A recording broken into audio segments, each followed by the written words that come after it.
Comics with Dan. We're going to be reviewing Flash Gordon number 2.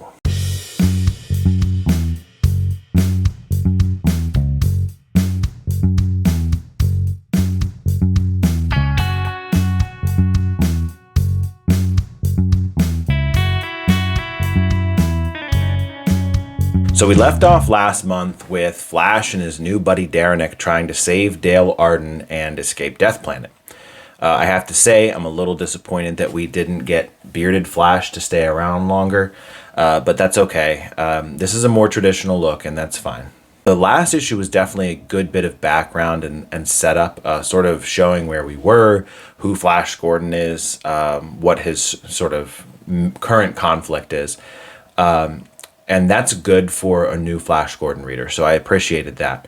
I think that in this issue, we progress the story quite a bit more. In this issue, Flash and Daranek are on the run, trying to escape Planet Death. As we see in the preview, Flash tames this giant beast that's chasing them in true Flash Gordon fashion, extremely suave and smooth and charming. They come across this sort of gladiator pit in the prison, as well as a familiar face that I will not be revealing.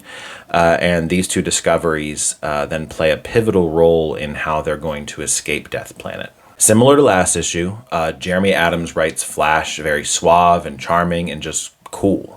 If him taming the monster in the previews is the kind of stuff we're in for the entire series, then we're in for a ride. I'm not going to spoil the story, but the person that Flash and Daranek run into is slightly predictable, even as a new Flash Gordon fan. But I think that that's okay. I think the plot that follows that after they meet that person more than makes up for the predictability of who they meet. Adam's dialogue between this and issue 1, I think honestly might be some of his best dialogue ever. Having read a decent amount of his Flash run, I think that this is actually a pretty significant improvement over that, and I liked his Flash run. The art in this issue was just as good as the last issue. A lot of great action here, expressive faces, a lot of great angles used. The art I'm showing on the screen here, it's all from the preview, but some of the best shots are in the pages after the preview, so all the more reason to pick this book up in print. The realism of Conrad's art is a really, really fun style for a space epic, and that's definitely a highlight here. So art, definitely thumbs up for me. It was great. Another good issue from Will Conrad. Lee Lowridge is coloring Death Planet excellently. There's just a ton of shadows, as I imagine that the prison on Death Planet that we're looking at here doesn't get a ton of natural light. So I would imagine that there's just tons of shadows and it's kind of dark, right? What I really love is that Lowridge doesn't just obliterate Conrad's pencils with these dark tones. I've seen comics where you can tell that a colorist kind of just goes a little bit overboard and wants to portray a dark tone, but then doesn't lighten anything up so that the reader can see what's going on, and to make sure they're still highlighting the details in the pencils that they've been given. So Lowridge does a great job of not doing that. He does a great job of making sure that you can see every bit of the action that Conrad has drawn. And at the same time, another comment that I had from issue number 1 that carries over into issue number 2 is that the backgrounds are dark, but the costumes are vibrant. They're bright. I love that. I think that contrast is so cool. I think it plays into like the fun, zany adventure side of Flash Gordon. So, Lowridge, a really great showing from Lowridge for sure.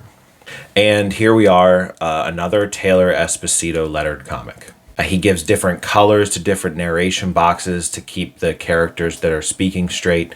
Some creative parts, as you can see here, where the speech bubbles are exploding with the text. I think, this is just what we've come to expect from Taylor's work. I don't have any notes.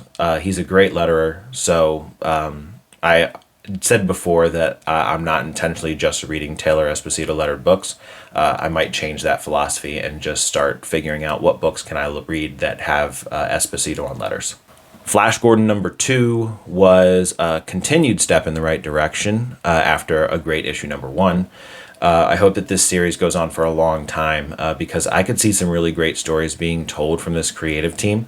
Flash Gordon number 2 is in stores Wednesday, September 4th, a price point of $4.99. Make sure you go check it out. Make sure you go back and grab issue number 1, or you can head over to Mad Cave's website and check it out, get it there. Make sure you like the video, make sure that you subscribe, check out my other videos here, and thank you for watching.